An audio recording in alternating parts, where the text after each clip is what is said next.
It's the Redbird Reboot podcast. Are you ready to get rebooted, Cardinals fans? He settles down, at least in the zone, and does not stop running. Blake Murphy. This is the identity for the Arizona Cardinals. The run defense is just horrendous, and it's been horrendous for the Cardinals for a long time. And Marcos Labrada. He's going to bring over his philosophy. It should make it better. Present the hottest NFL podcast from the country's hottest state. He should be turning around the logo. Actually, some breaking news we can cover here. This popped up just about, 6 minutes ago. It's Redbird Reboot.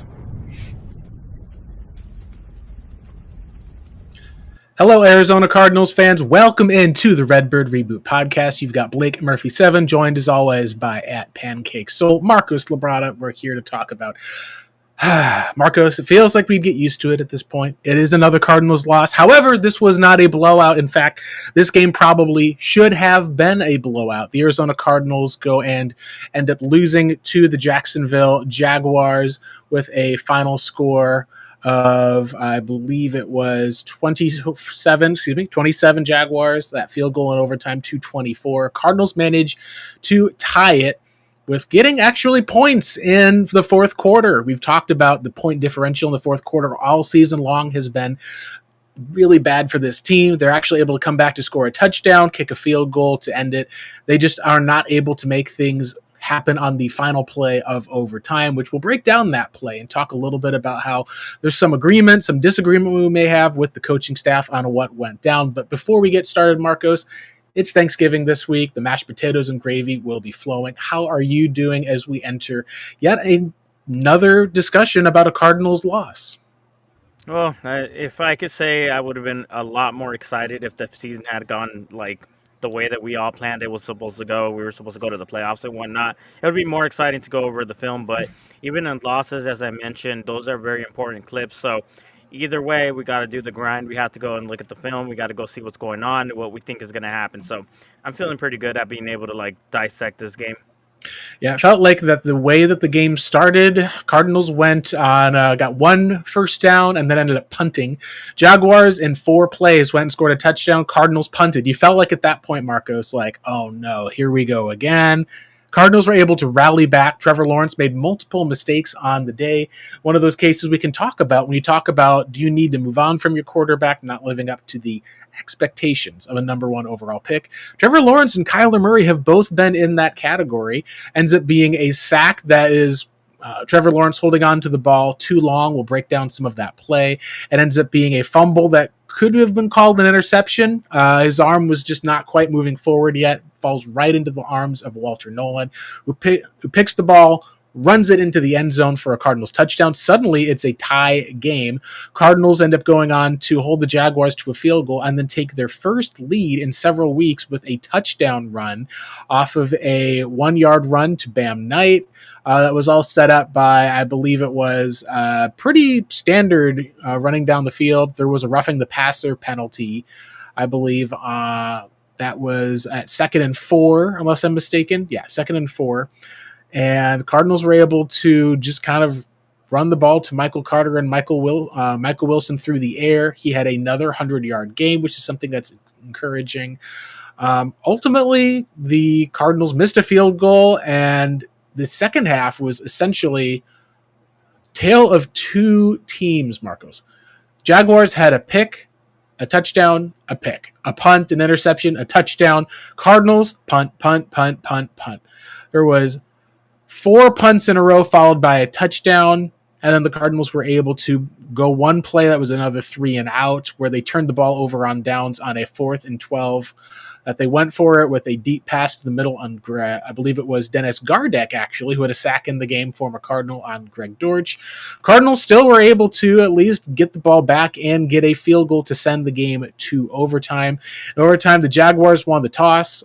Cardinals were able to hold, I believe it was Trevor Etienne, to, I believe it was under 100 yards on the day, despite that 40-yard run. Part of that is set up just due to the fact that Trevor Lawrence kept turning the ball over to the Cardinals.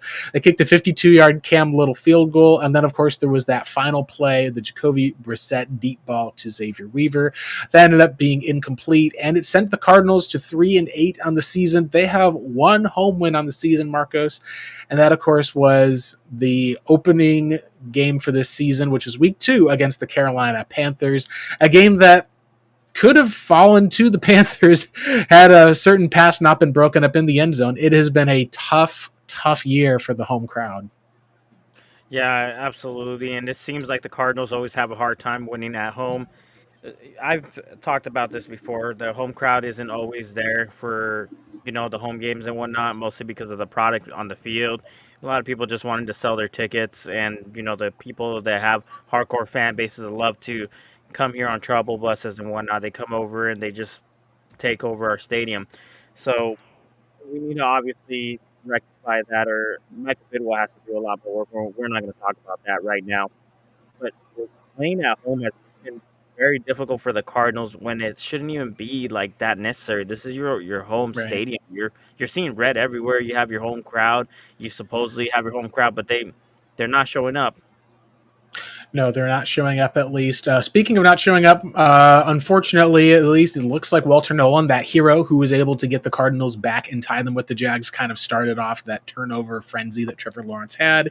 He will not be playing this week, ruled out with a knee injury. We'll talk a little bit, at least, about at the end of the show, just previewing this game against the Bucs, a game that looks a lot easier now on paper than it did previously with an injury to Baker Mayfield. It's something that it's going to be very interesting to be able to find out as far as, can the Cardinals get another win, or will we start to see this 5-game slide turn into a second 5-game slide on the season? Let's go over that final play. We want to always do some film review. We'll talk a little bit about the offense, Marcos. And this final play is something where when we first looked at it, it seemed like it was going to be a question of why did you make that throw? Why was that the play call? When you take a look at the film and break down the all-22, it makes a little bit more sense as far as why the play call was as it was. Let's break down what we see here as far as with the coverage and what Arizona has designed. Well, this is going to be the 4th down conversion, right? Not the conversion, but the deep shot. Yep, this is the deep shot. 4th and 4. You're out of time. I believe you've got one timeout left. You don't quite set up the timeout. Jonathan Gannon they decide to go for it here. This is that deep shot to Xavier Weaver.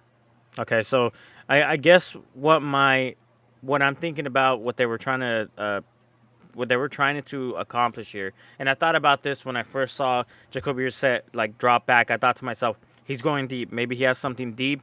This is going to be a big play. When I see Xavier Weaver getting the step on the defender, I wasn't the most confident person in the world thinking that Xavier was going to come down with that, because not really known for somebody who's going to be a big hands person. And you think about that. You think about Marvin being able to beat double coverage, get up there and get it, even though his hands have been kind of questionable. But obviously you have the deep, which is called the alert route.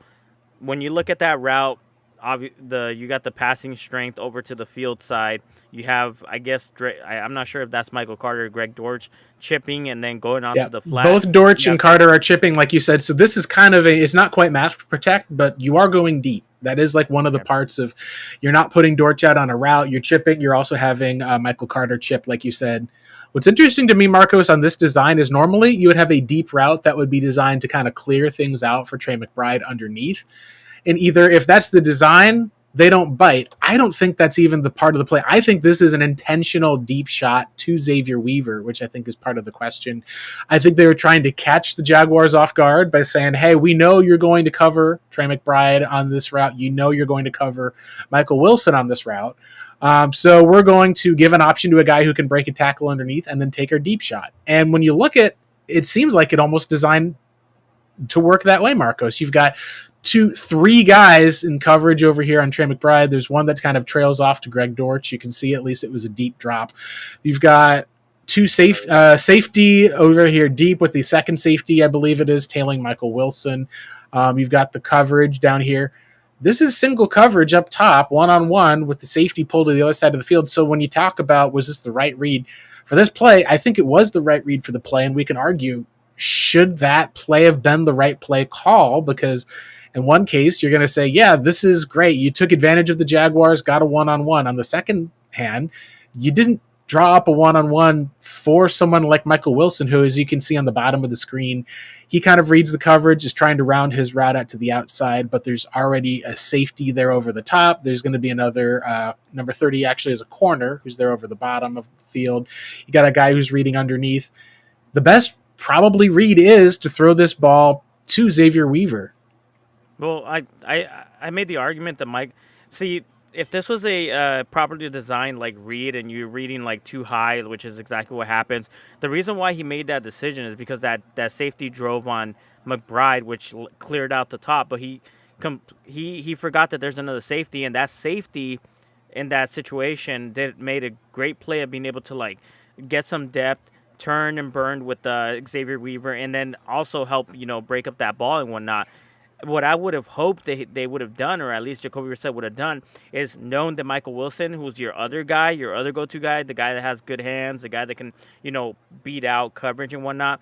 If he would have shaded the safety, looked down, Weaver, and then turned and hit that corner route to Michael Wilson, that's the one that I thought I was like, that's where I'm going, because that's how you beat a cover two like zone. Essentially, you hit that whole shot. You hit that whole shot. Two defenders, yeah, exactly. And that's where, when we take a look at the end zone read, this was designed for Xavier Weaver all the way. Like, they were trying to catch them off guard. They were trying to be tricky. And this is one of those places where, if it works, hey, guess what? You're a hero. But if you don't get it, and then you're relying on Xavier Weaver, who is a smaller guy as well, like he's the deep threat, you can see there's three guys right here on McBride. Like, that ball is absolutely not going through. The original read on this play, when you look at Jacoby's eyes, he looks to the right to be able to hold the safety to the right side of the field. Like you said, this is going to be the boundary side, because they're talking about here. Field side is going to be on the other hash mark. Yeah, he's reading to hold, and then he just goes and throws to the left. This is designed for Xavier Weaver all the way. So I understand people saying, what in the world was that play call? Because you look at it and say, hey, on paper, this would have been, you get a one-on-one matchup, you get the guy who's open deep, you're looking off the one guy. I would have loved to, like you said, switched it up, like you said. Now, maybe the defense would have simply just kept the safety on that side of the field with Michael Wilson. You have to then hit the whole shot. It's a little bit more difficult shot than a one-on-one. But would you rather take a whole shot to Michael Wilson one-on-one or a deep shot to Xavier Weaver? I think the answer for me is, yeah, I'd probably take that whole shot to Michael Wilson, would have probably been my call. The biggest thing we can tell you about this, too, ultimately at the end of the day, is I think that this was the right read on the play. So what's the problem? The problem is also the throw. The throw is the problem because he hangs it up a bit too high. Right here, if he takes a split second before the safety has a chance to come over, he hitches a little bit too long, takes a little bit of a step, and he throws it up. If he throws that ball on a line, it gets there to Weaver, and he's basically open, has a step on the guy. Then it would be up to the DB to have to break the pass because the safety wouldn't have a chance. By hanging it up in the air like that, the safety comes over and is able to make the play. That, Marcos, is where ultimately when we say what's the biggest takeaway from the play, it's, hey, it's probably, you could say, maybe it's not the right play, but he made the right read on what was the right play, and it was a bad throw, was the ultimate outcome being an incomplete pass. The only other thing he could have done is he could have just like moonballed that type of throw, because you also, if you know that there's still a safety hanging there, which is exactly what happened, that safety was on the, on the boundary, he was the boundary side safety. If he knew that guy had a possibility of turning and burning on that and then helping out on the double coverage, which is what he does. I mean, this is a great defensive play. We can let's say what it really was. There wasn't a good throw, but that was a great play by the safety. 100%. Most safeties aren't like well aware of turning and burning and leaving their guy out to die. If this was more of a route that stemmed outside, that would have been a possibility of being able to get away from that safety or run away from that safety, giving him a better chance. But Weaver's not a big... He's a good player in preseason. He's a good player to give you like a few shots, but it's not a Zay Jones. It's not a Marvin Harrison Jr. No. The depth issues that you have for the Cardinals are something that definitely played a part. It's not Greg Dortch's game, obviously, as far as he's not the speedster either. It's just the way that things turned out. Like you said, this almost was intercepted. If you'd said moonball and pushed the ball back further, I think that would have been one of the places that could have potentially also They That could drop have in the been basket with the moon ball. right. Exactly. That would have been a further throw where he kind of put it in between with each of those throws, where he didn't put it where it was too short in front of the player. He didn't put it on a line. He didn't put it over the top as far as where we think of that Christian Kirk against the Tennessee Titans moon ball, where he just got to look back over his head and catch it like in that bread basket.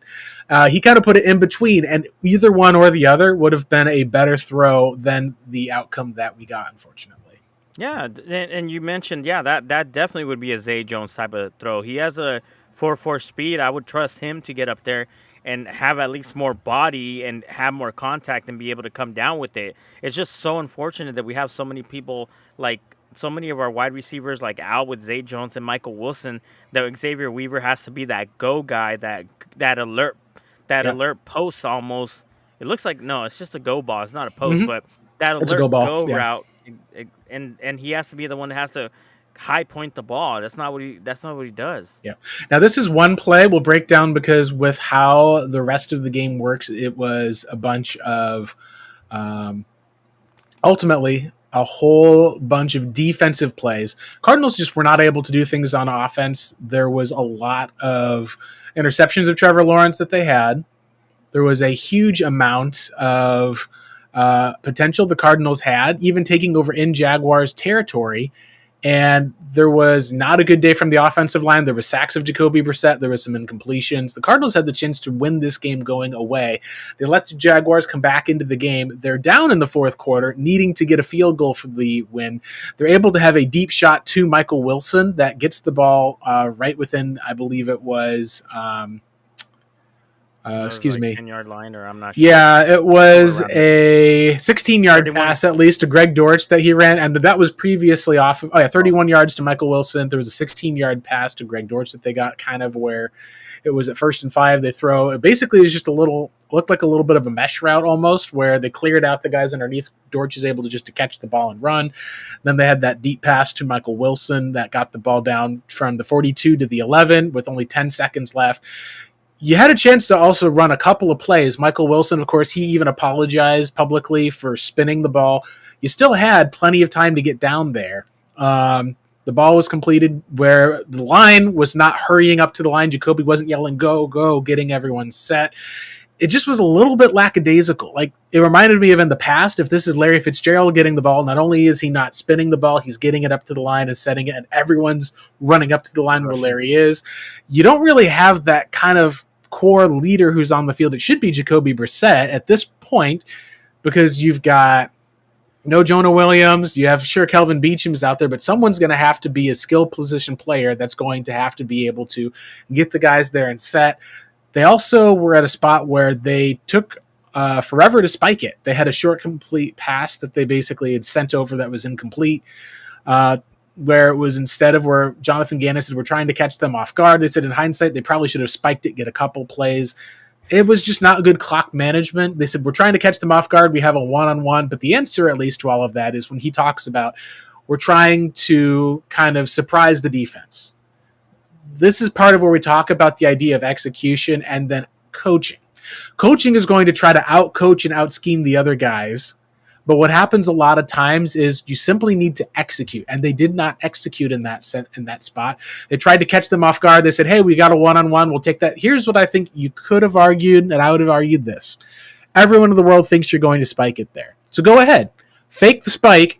Go and throw that ball to Michael Wilson. Everyone is going to talk about how great of a coaching job that you did. Instead, when you go down there, you don't spike the ball. And then instead of being able to take a timeout, have multiple opportunities you've drawn up to win the game, you just have to settle and kick a field goal. You have 10 seconds left. You don't even get you even have the one shot that you get off there. It was just not good. Not well managed at all by the Cardinals to get to that overtime. And it was just semblance of, if the offense does their job and the team is in the lead in the fourth quarter, you don't even have to get to that spot of having to try to go and having almost no shots to win the game. The one shot you did get was a rushed, hurried pass outside to Michael Wilson that ended up being incomplete. It stopped the clock, but then you just had to line up and kick it because of the poor clock management. They've done that before as well. That's the thing that's shocking is that they go by this philosophy of trying to catch him off guard. And by the way, not just like Jacoby Brissett having to rush people up there that not really rushing them. They're just kind of jogging up there. Where's the coach on the sideline? That's what I was talking about. Like if that was Gannon, I would be like running. And I guarantee you, if there was a way to be able to see if there was a camera on him or whatever, we would be able to obtain that film. It's just him, like, probably with his arms crossed, just looking on, like, maybe even covering his face. Let me see if I can find some. Let's say this is like his little, like. Well, it's just like you said. It's one of those areas that's very different about how he coaches, and everything is going to be kind of always calm. A lot of fans have said it's great when your team is in disarray and you're trying to get them back to normal versus an emotional coach who's losing it. And at the other time, you're going to be sometimes wanting an emotional coach. It really comes down to ultimately your coaching style should be reflected in how you're winning games, because if your coaching style when you're losing games, like a Brian Dable yelling at guys on the sideline, either way, the ultimate goal is to go out, win the game, because you're going to be criticized no matter what you do with your coaching. It is one of the places that is a bit more, I think, worthy of being criticized, like you said, because the only emotion we've really seen from Jonathan Gannon this season has been him yelling at and hitting Amari DiMercato in the Tennessee game, of which he was fined for by the team. Being in a spot where you're able to see some of the emotions on the sideline, I think is something that's good. I hope that Jonathan Gannon at least is able to learn from some of that. But like you said before, this is the second time they've been in a game-ending situation where they weren't able to fully execute what they needed to. And those are the little details that have not existed with this coaching staff. Being able to run down the field, get the ball, spike it, have a play that's designed to win, go out, get the touchdown. Instead, oh no, we're going to try to catch him off guard. Oh, we're going. Yeah. There's this sort of area where Jonathan Gannon, it's like he seems to try to be wanting to be tricky. Like he is saying, hey, we're rolling out Walter Nolan. Walter Nolan could go on IR next week, but he's going to not roll out Walter Nolan for the following week. So the Rams have to prepare for Walter Nolan, even if Walter Nolan's not going to play. It's like he's trying to gain a competitive advantage. And what really matters in the NFL is not trying to, I'm going to trick the other coach. No, coaching does not come down to tricking the other team. It comes down to the details and executing. That's what coaching is. And what we've not seen from Jonathan Gannon has been that competency in some of these late game situations to justify a lot of the trickiness and not talking about injuries and trying to catch teams off guard with some of these play calls that we've seen.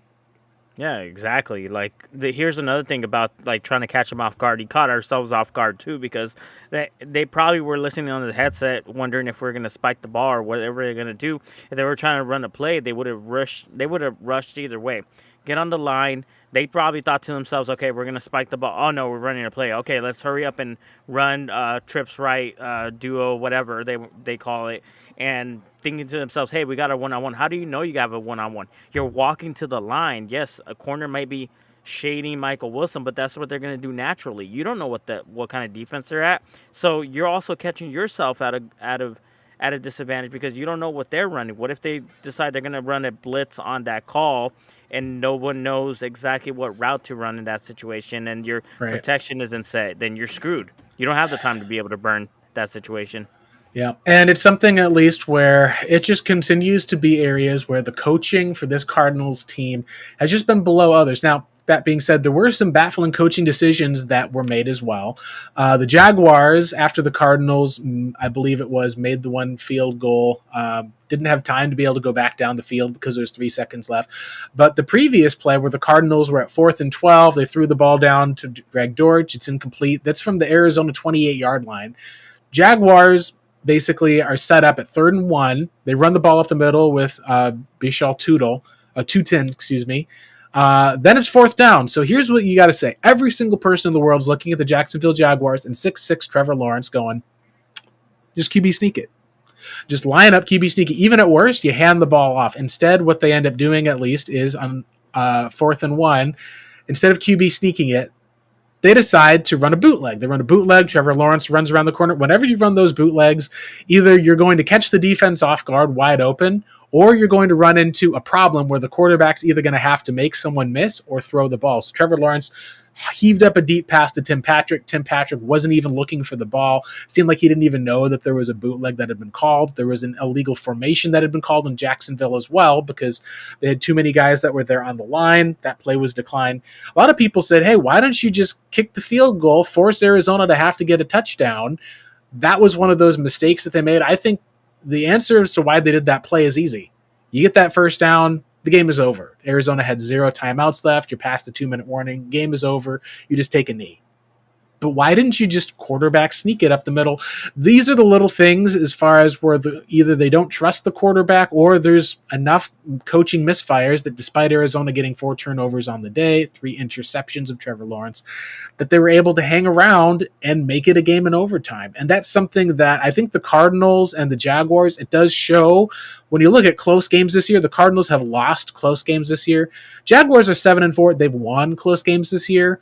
It feels like the Jaguars are almost this like shadowy version of what the Cardinals, what we want them to be, which is they're not the greatest coaches in the division, but they win games. They win games close. They don't have the best quarterback that's going to be out there destroying teams. There's going to be mistakes that are made, but they're able to go out and win close games. The Jaguars have been that version of what we wanted the Cardinals to be this year, and even with some of the coaching misfires, it's unfortunate because the Cardinals should have gone out and won this game going away. Instead, they gave it away to the Jaguars, and that's caused a lack of confidence in Cardinals fans in this head coach and the rest of the staff. Yeah, it almost seems like they're just doing this on purpose to try to lose games so they can tank. It just feels like it, unfortunately. And then like it puts like a bad like. So the thought process here is like, hey, you get higher draft picks, then that's better. But we're in a circumstance, in a situation that seems like even 3 wins doesn't even put you in the top 5 because there's so many teams ahead of the Cardinals still that guy that they would like to get in the first round, like in the top 10 picks, they're not even within reach of even getting them, and we're losing for almost what seems like no reason whatsoever. And it's sad to be in this position. It's like purgatory. Like, hey, we're losing, but we're not gaining anything from it except for maybe the second or third best quarterback in that position. And even then, would you even want that guy? And then the coaching staff is definitely going to stay. You're just curious about what the vision is going to be right now. And that's something I totally agree with. It's going to be halftime here on the Redbird Reboot podcast. Let's do a shout out to some of our viewers. For those of you, we've got Silver Wolf saying, let's go. We've got, thanks for joining in as always, Silverwolf. We've got AZ Jace going to be a long 2026, keeping Gannon around. So far, it doesn't seem like anything has changed as far as Jonathan Gannon is concerned, but we'll have to see down the stretch. The team goes 0-6 in the division, loses to the Falcons, loses to the Bengals. Then you're going to be talking about a 3-4 win team that is definitely going to be well short of expectations, would be probably in line for a top 5 to 6 pick. We've got Mizaki Felix saying the entire 4th down play was looking to play hero ball. I think that we broke down the play pretty well, at least when I was talking about Mizaki Felix is saying he didn't read the coverage, he predetermined. I think that was the play call. I don't know if I'd go as far as to say predetermined. We did see him look off the safety and then go back the other way to Weaver. I think that's one of those cases where when you're talking about going back and reading the coverage, he read the coverage correctly. I think that the case is that was what the play was designed to be, was a deep shot to Weaver, and that was how they drew it up. I think there were some options potentially if the defense had gone with 2 guys going with Weaver deep. That would have been a little bit different. But unfortunately, as AZ Jace is pointing out here again, this play works if you've got a receiver who's not an undrafted free agent and a quarterback who's not a backup. That's part of what we have to talk about with the Arizona Cardinals, of course, is thank you for that, AZ Jace. They've been hit by the injury bug, Marcos. They've got injuries all over the place. We've always said that injuries are not an excuse, but often they can be a reason. And one of the reasons why Arizona lost is this is a deep ball from a backup quarterback who's shown he can hit that ball previously. He's probably tested to be good enough to be one of the top 32 quarterbacks to be a starter. If not for the Arizona Cardinals, then he could be for someone else next year as well. But the hard part with all of that, too, is that they've had injuries to Zay Jones, injuries to Marvin Harrison Jr. It's to an undrafted free agent. They doubled everyone up in front. At some point, you just end up having to recognize that, yes, injuries are still playing a factor into the Cardinals this season. But I think that when we can say, is it an excuse for everything? The answer is no. It's not an excuse, because ultimately you are what your record are. There are teams that have worse injuries than you do as the Cardinals and have better records overall. And that's something that I think fans are taking into account. Question is, will the organization when it gets to the end of the year? Yeah, well, that's what I was saying. Like the fact that we're getting this type of news that there's a possibility that Jonathan Gannon isn't going anywhere, and you don't know what you're doing with your coaches and whatnot. You're losing, and you're seeing bad coaching on display, and it doesn't matter. What does it matter? Like, hey, he's gonna keep his job. I don't think he should though. Yeah, and that's something where I think if they could go, I've said this, I want to see two things before I would say I'm back in on Jonathan Gannon. First, beat a team you're supposed to beat. So far, they've not been able to do that this season. Second, beat a team that you're not supposed to beat. You've got teams and games upcoming against a bad Bengals defense. You've got a bad Falcons team that's got Kirk Cousins starting at quarterback.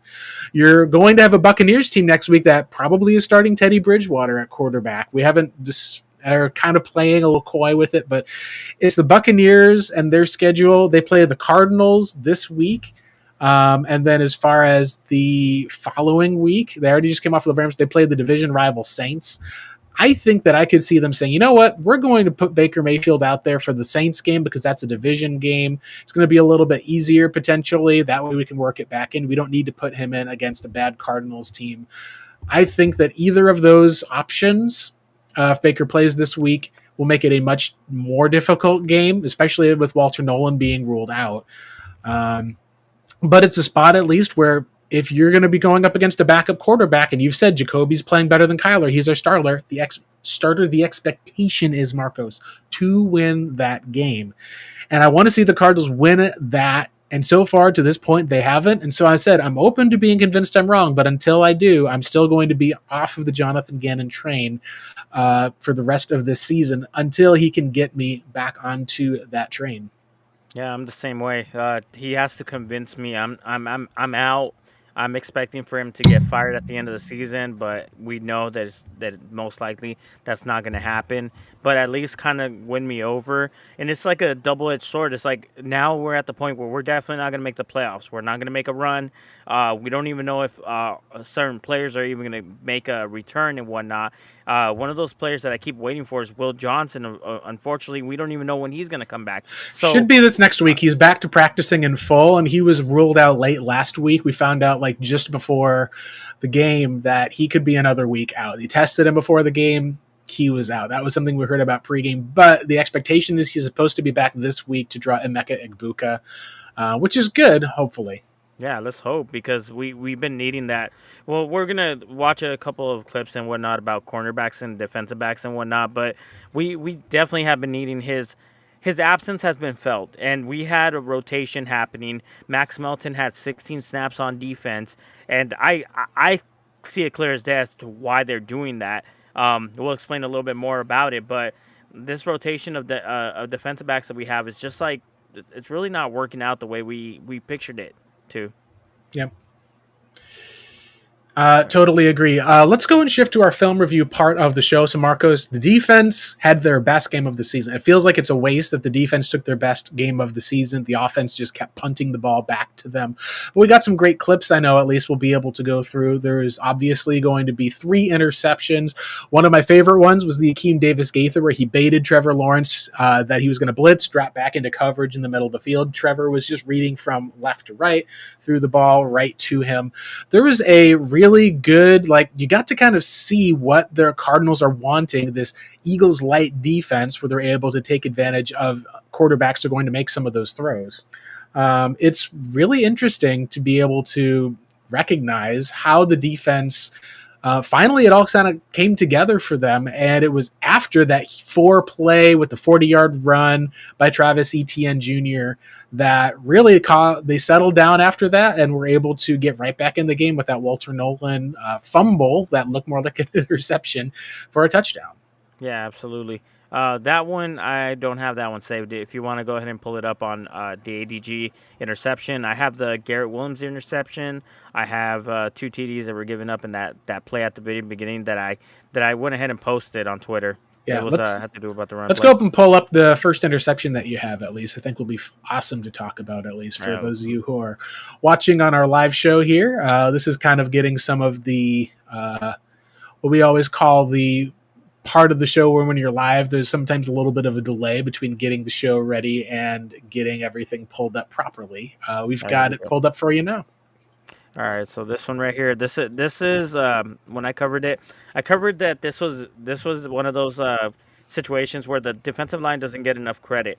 There have been at least 3 interceptions credited to a defensive line, like pretty much like forcing or making a quarterback make a bad decision, or a quarterback just getting the ball tipped and whatnot, and us being lucky, the recipients of that. So if you look at it.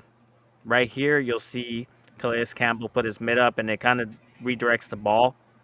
And I got the end zone angle of this as well. It's hard to tell on this angle, obviously, because the ball gets thrown too fast. And obviously, through this angle, you can't see where these defensive backs are going. But it pretty much gets into a situation where Jacoby Myers has a step on Garrett Williams, and the ball gets redirected kind of behind, and Garrett Williams just makes sure that he doesn't give up that touchdown by stepping in front of it. So that was what I would say is a great play, but also the defensive lineman is also the person that caused that play to even happen. So let me go ahead and pull the end zone angle right now.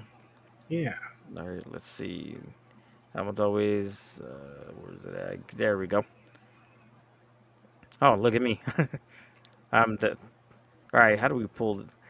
You're going to have to do it because I got it for you, sir. All right, cool. So this is the end zone angle, the one that I was talking about. You'll see a better look from here of what Calais Campbell does on this play. He's obviously lined up inside of the guard. That's considered a 2-eye technique. Not really that important. He takes a double team, and then he knows that this is great, like, well, I would say, like, this is kind of common sense when it comes to coaching and whatnot. You're told that if you can't get to the quarterback, put your hands up as soon as you see that, at the very least, some sort of a hitch or some sort of indication of the ball that it's about to be thrown. He redirects the trajectory, and as you can see, like, the Jacoby Myers he's running his route, inside slant. Look at the way he had to reach back.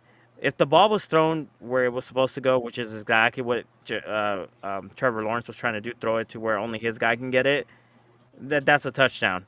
But because Calais Campbell redirected that ball, and you can see the wobble in the air as soon as he hits it. Yep, right there. Directs it, he jumps, he makes sure, hey, this ball's mine. You know what? There you go. You're the recipient. Goes on your stat sheet. Now you got an interception.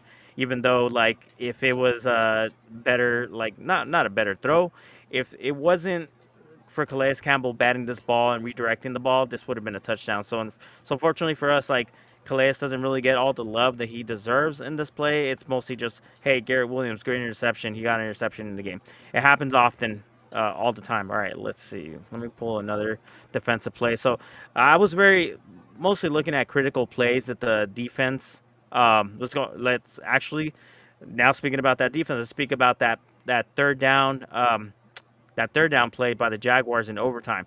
This one's very important because I wanted to showcase about what kind of adjustments that our defense needs to get better at being able to make, and players out there as well not making those type of adjustments. And I got one more for you after this. So sorry guys, this is going to be more critical because obviously it was a loss. They had those interceptions and it was a great game, but these are the finer details that need to be like basically bogged down. So in this situation, you can see there's only one defensive back to the boundary side. That's going to be Denzel Burke. You have Keetrell Clark on the field side. You got Buda Baker. Clark, I think, had a fine game, but here's a couple times that he got roasted that made it rough. That's what I'm going to bring up afterwards, because I think that was one of those situations where you got to look at the film and see exactly what happened, because of the fact that, yeah, he did get burned, but there's more to it. So right here, you see that point? So he's pointing because he identified that Garrett Williams is going to come on a blitz. Most of the time with these cornerbacks or these slot cornerbacks, whatever you want to call them, when they're about to blitz, one of the indication is look at the way that he's lined up. He's lined up with outside leverage. Yep. His feet are kind of, they're in a way where if he has to take off or he has to shuffle over, they're facing the direction of the quarterback. So that's one indication. Another indication is when his head turns. You can see his helmet. He's keeping his eyes on the backfield right there. That's the reason why this wide receiver calls it out. So he knows, hey, pressure's coming to your left. He's trying to call it out. All right, he comes to the line, gets back, motions the I think 17 is going to be a tight end. Motions him over because here's what he saw. Aside from the fact that he knows that a blitz is coming and he has to get rid of the ball, on the boundary side, you have Denzel Burke. They're in zone coverage.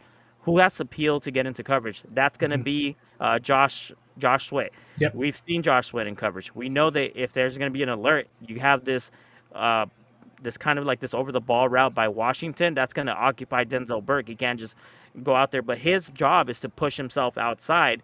And if he doesn't push outside, then you have Josh Jones in coverage. So this is like right. You want to make sure that you're not getting Josh Sweat out there in coverage too long as part of it. So yeah, you're absolutely right in how it had to kind of peel around. And because of that confusion, because of the fact that they couldn't check out of that play or they couldn't make any type of adjustments because of that, he even calls it out. He knows, hey, look, like Josh Sweat in coverage, I understand you have to peel him. Sometimes you have to do a peel alert and you have to drop him in coverage, but that's a wide open shot. And right there, that's just bad scheme and bad design. All right, let's go. It's 100% not good, and this is where you can kind of give the offense their credit. Liam Cohen is an offensive guy. He understands getting a man in motion. Nobody goes along with him. You can tell that Denzel Burke is going to be over there. It was something that was a missed play by the Jaguars more than it was a missed play, I think, by the Cardinals, because Jaguars had exactly what they wanted, the game ender, and they flubbed it because Tim Patrick just didn't turn around. He thought that he was clearing out the route for the underneath guy and turned around too late. On this one, this is the Keitrell Clark, and this is the unfortunate touchdown that he gave up. I would say that this was more of a – so this is blitz zero. This is cover zero. The only reason why you're able to indicate that is because on the wide angle, which I don't have right here, I have the end zone just so I can show you how great of a throw this was. You have one-on-ones all across the board. You have all your defensive backs about like 7 to 10 yards back. They have to obviously defend the end zone. You don't want to give up that touchdown. And you want to be aggressive. So in that circumstance, you're just trying to get Trevor Lawrence to make a dumb throw, make a mistake, take a sack, whatever it is, maybe even force a fumble or force a turnover. You make this call because you're confident that like the pressure is going to get to him fast enough. Unfortunately, it doesn't, because when he snaps the ball in shotgun, motions this guy over to basically become an extra. I'm not sure if he is in pass protection. That's exactly what I was thinking about. Once he motioned his running back over to, he saw where they were looking at lining up, at least with Josh Sweat. So you get the chip on the outside, and then they do a good job with the delayed blitz on the inside where they get two guys. Unfortunately, like you said, Keitrell got beat off of the line in that play, and that was where it turned into when you're bringing an all-out blitz with Nick Rallis, your defensive backs have to hold up. I think this is one of those places where, like, we talk about Keitrell a whole lot, but when it comes to taking on bigger targets, or like this at least overall, he just is going to get boxed out by the larger guy. And it's something where you miss having Will Johnson at his larger size, I think, is something that was missed in this game. Yeah, but like the direction where the ball was going, like this is great. Like he has two defenders coming down on him. He knows he has to kind of like drift off. He's drifting over to the left. Yeah, cover. It's all out cover zero essentially. At least so you know you've got one-on-one coverage across the board everywhere. He throws it where only his guy hasn't boxed out. That's a perfect throw when you throw it where only his guy can reach out and get it, or between the numbers where there's no way the defender can make a play on this. This is just unfortunate because that's why blitz zero is such a how would I say, like a chancy type of play. It is an all or nothing play is what it is. You either are going to get home with either a sack or you're going to get completely burned. Maybe if the guy gets a pass breakup, you'll be good to go there. But in this case, you got burned. And obviously, if you're in the end zone, you're not trying to give up any yardage. So when Keitrell Clark on the wide zone angle, if you look at the wide zone angle, Myers baits him outside, so he makes the move that's outside. He's attacking the outside shoulder, and then he comes back to the inside. Kitro can't sink anymore or gain any more depth because No. at this point he's already in the end zone. You have to play that aggressive. It was just like I said, it was put right on the money where only his guy can get it. If it's outside to any direction, there's a possibility there's a pass breakup, but not really much he could do in that situation. So Yeah, it was just that was the play call that was there. The Cardinals didn't get home, and it's something that we can talk about what would have been best, what wouldn't have been best. At the end of the day, Cardinals ended up blowing a lead that they had. They came back in the fourth quarter. It was crazy because they actually had a lead to begin with, but when they did end up bringing it back into the end of the game in that scenario with the Jaguars getting that lead, it was just unfortunate that that's the way that it turned out. yeah, well, that those are the tiny details that I look at, and these are pretty big plays. Obviously, you gave up a touchdown there. You're giving up a score, and it's important for our defense to try to hold off. I'm not sure if this is the play or that was the play where after our offense went ahead and scored, Mm-hmm. our defense went ahead and gave up a touchdown and gave up the lead on one of these touchdowns. I'm not sure if it's this one or that one, but the concept is the same. Like when you are playing red zone defense, which some teams will bend but they won't break, they're good at being able to defend the end zone. Cardinals, when they let the Jaguars get into the red zone, because the Jaguars didn't get in there as much because of all those interceptions, they were tending to break more often than not. There was still a good route coverage, at least overall, with each of these. That was there. It was just, this was one of those plays where they ran a scissors route. The pass rush didn't get home. Trevor Lawrence has a nice pocket to step up in. This is where you're missing Walter Nolan. He would have been one of those guys able to kind of crease and be able to crease the pocket, be able to kind of get past with that explosiveness and be able to get some interior pressure. Instead, Lawrence has a pocket, and he's just able to throw to the spot, and the receiver runs away from Garrett Williams, who does a good job following him across the field. Like the whole thing is trying to separate and clean up that man coverage. Came down to the coverage, at least downfield, was good. It was just a better throw, and that lack of interior disruption is a big reason why. No, I think unfortunately this one is like more exposure. Like I've said all year long, it's like Garrett Williams, when it comes to his man coverage skills, he's kind of exposed in that category. This is one cross right here. So if you notice what the safety does here, I believe this is going to either be Budda Baker. I believe, yeah, Budda Baker's the deep field safety. You have Denzel Burke about 10 yards it's off. a scissor route, at least is basically what it is. They're just running crisscross, so just clear out that man coverage deep. Right here, Budda Baker's calling for the route to Jacoby Myers. So Denzel Burke's job right here is once he calls out his route, he's declaring that that's the guy that he wants to take on. He wants to take him, obviously, because he's already at the spot. He has the leverage advantage to be able to cover a top down to Jacoby Myers. Well, Denzel Burke doesn't really listen. He does this is the part that's crazy. He doesn't take on his assignment, but at the same time, he sets kind of like a pick on Washington, which slows down his route. As you can see, Washington attack to the inside. He's attacking away from the leverage from Garrett Williams. Garrett Williams is just trailing at this point. He gets a little bit of a break to be able to kind of gain some ground. Yeah, I don't think this was wrong by Denzel Burke, honestly. I think that, like you said, Budda was calling for it to be able to be in the shift. I think that the way that it was already running, I think that he sees that, and he gets into the way of the receiver without being because we can call a defensive pick, which would be defensive pass interference. He gets in the way, but then gets out of the way. This is a spot where the pass rush did not get home from the interior. Trevor Lawrence is able to step up into the pocket. They brought an all-out sort of another all-out blitz that they had, but there's only 2 men down on the route, 3 men on the defense. I think that Burke did a fine job in what he did, but I agree with you in that because he wasn't able to stop and change his direction just suddenly. I think that he did the right thing in terms of just reading through that play. I don't have any complaints, at least personally, about what I saw Burke do on that play. Could he have adjusted a little bit better and then made sure that, it's not going to be, maybe you could try to get away with a little bit of defensive pass interference there, but I probably think that he did fine. It just was a case where the pass rush, sometimes when you're bringing 1, 2, 3, 4, 5 guys, and then you've got a 6th person who's there with the running back, making sure he's not going to leak out in coverage. You got only your other defenders downfield. You got to get home, and the Cardinals did not get home. Well, in this part is because what they're trying to do is they're trying to get these routes capped off and whatnot. So when he makes the call, you'll see once he declares, right over there. Yeah. Denzel Burke's job is just to sink and then watch Washington play him top down, stacked Yep. up on And that there's a route. That way, miscommunication on his spot. Buddha then says, hey, I see this one. I'll take this player here because Buddha knows he'll be able to run. And like you said, it was a miscommunication on that route where Buddha's wanting to take the guy who's not going to be across the goal line yet. He's going to be short of the goal line. So Buddha knows he can be able to make a hit when the ball gets on there on that play.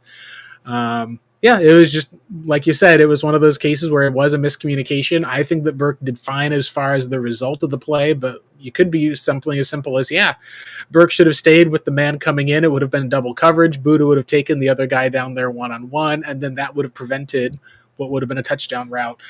Just that lack of communication, having a younger player has been tough. I'm totally in agreement, at least there, that if that's what the intention was going to be, was for Buddha to take that guy and for Denzel to stay home, and that was where the touchdown was given up because Denzel didn't stay home.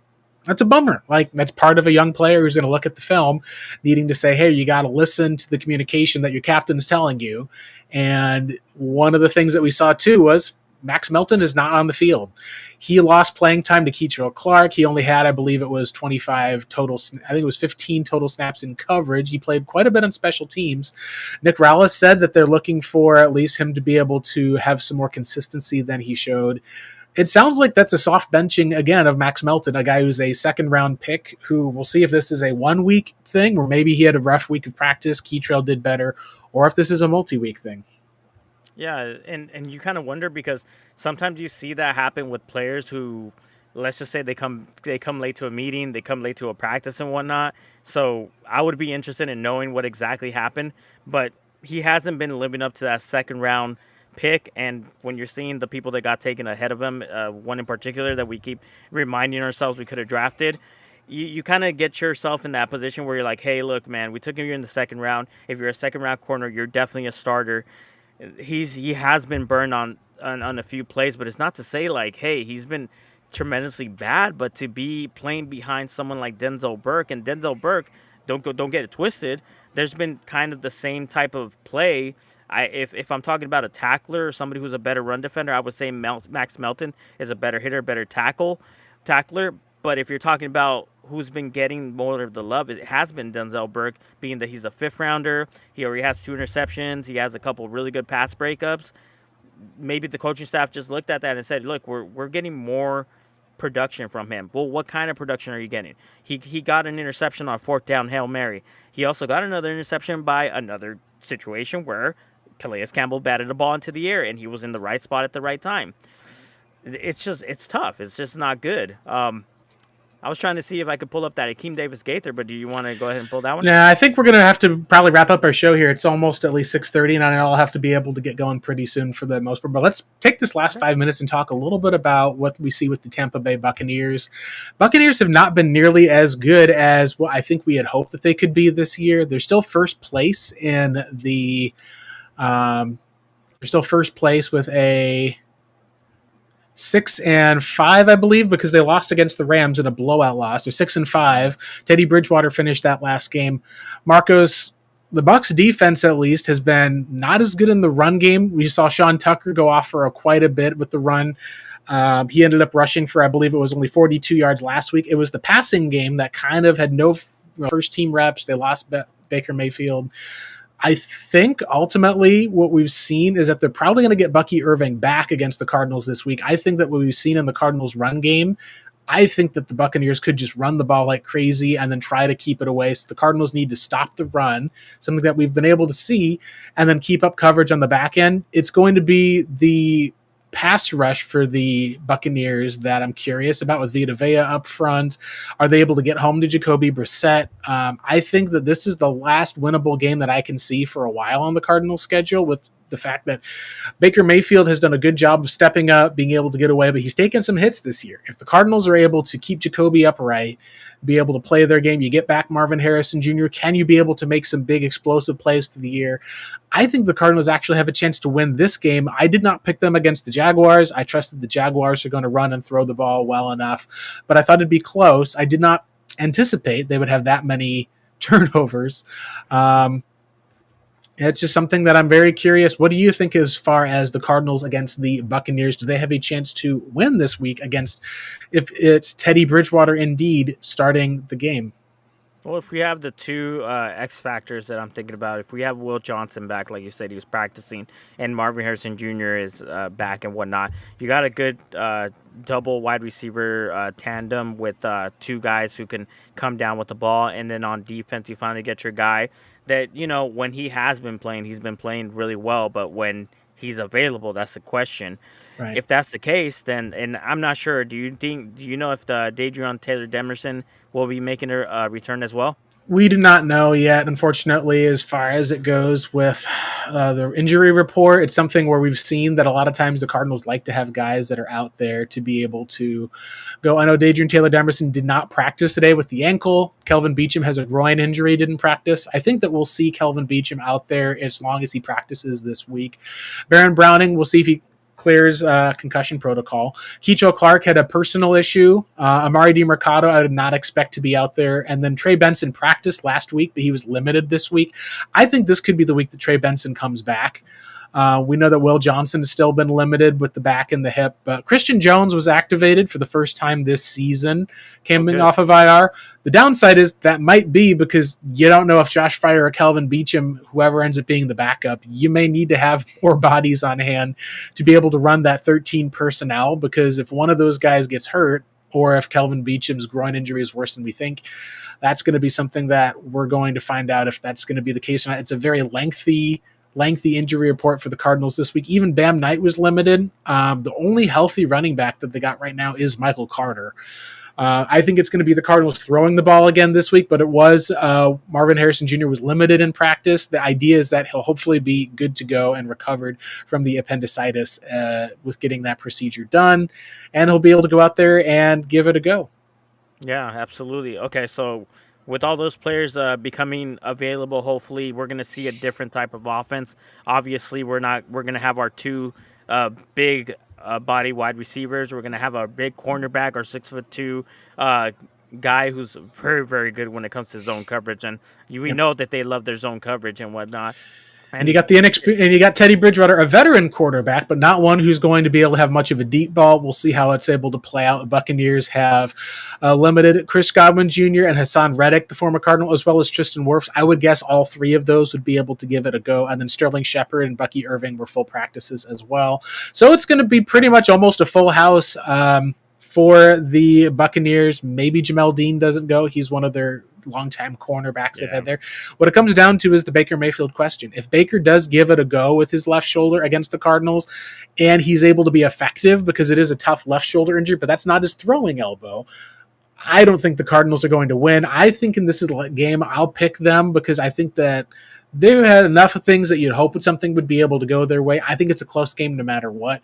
This feels like it's one of those places where the Cardinals don't have a whole lot of guys. They're getting enough players off of the injury report that I think that they're just a little bit too limited. I think that they lose this game on a field goal. But if you wanted to flip a coin and say, yeah, I think the Cardinals win this on a field goal, I think this is the last winnable game that they're going to have potentially before the Falcons game. So I'll pick them to win this game because why the heck not? They showed up with their defense last week. It's probably going to be Teddy Bridgewater. I'll go ahead and pick them. Will you pick the Cardinals to win, or do you continue the losing streak on your end, Marcos? Well, this is going to sound kind of like funny, and I'm not going to be facetious by saying this, but if Teddy Bridgewater starts, we're going to lose. If Baker Mayfield starts, we're going to win. Because honestly, that would be funny. We've had struggles with backup quarterbacks and Mac Jones playing this year. It's just the way that it goes, at least. So, but yeah, Baker has been the guy for the Arizona Cardinals, as I should say, with the Cleveland Browns and with the Carolina Panthers. He has not won a game, I believe, against the Cardinals thus far. So yeah, we'll see how it goes, but that's our game preview. We'll be back to talk a little bit more about the tankathon, at least. The Cardinals, are they tanking or not? I don't think they're tanking. They're still fighting as hard as they can, but they keep falling, at least in terms of those losses down the draft order. With their tough schedule, they're still ranked at 9th overall, but they still have a top 10 pick. Marcos, as we wrap up today, give us your favorite Thanksgiving side, and then the thing you're most thankful for in this Cardinals season, as disappointing as it's been. Well, to me, it's just stuffing. I think I heard Jonathan Gannon talk about, like, Italian Good stuffing or stuffing, something yeah. like that. I wonder like what the heck that means. It's But spicy sausage in your stuffing. That's what it's going to mean. You get spicy is what it's going to okay, have. well, Yeah, stuffing, basically that's my exactly. favorite side. Stuffing, I got to go with mashed potatoes. For me, mashed potatoes, lake of gravy, chef's kiss to that one. That's what I'll go with for my side. As far as with the Cardinals, what I'm most thankful for this year, honestly, that rookie draft class. Jacoby has been able to really make things go. Michael Wilson is a close second as far as with Jacoby, and that connection has gone through to make Cardinals games entertaining and fun. But this defensive class has me excited for the long term, at least, because you've already seen some flashes with Jordan Birch opposite of Josh Sweat. You've seen what we've gotten out of the top 2 picks. Look like they had top 10 talents fall to them. They haven't been as healthy as we'd like, but I think that the future bodes bright for this Cardinals defense after they do lose Calais Campbell and Budda Baker. They've got guys who are able to step right in to be impact defensive players. Marcos, wrap us up. Take us home with what your favorite part or what you're most thankful for the Cardinals this Thanksgiving is. I'm thankful for all the resources that have helped me be able to break down all this film. Even if it's been a situation where it's been in a losing effort and whatnot, it's still like very interesting to see what happens and why things happen and whatnot. So I think I'm just thankful about like the position that I'm in this certain, and I'm thankful to you for giving me this platform. Yeah, absolutely. Happy to have this platform. We're thankful for you guys as well, who are all streaming us for the most part. Thank you guys for like Silver Wolf talking about the film being the best part. I know some of you guys on YouTube at least were looking as the stream went down for a little bit. Those of you who've been watching at least on x.com, twitter.com, thank you guys for tuning in so much. We're wishing you a happy Thanksgiving from me and Marcos at the Redbird Reboot podcast. That's our show. We've been here for a full hour now. It's time for us to end our broadcast and shut it down. Take care, everyone, and go Cardinals.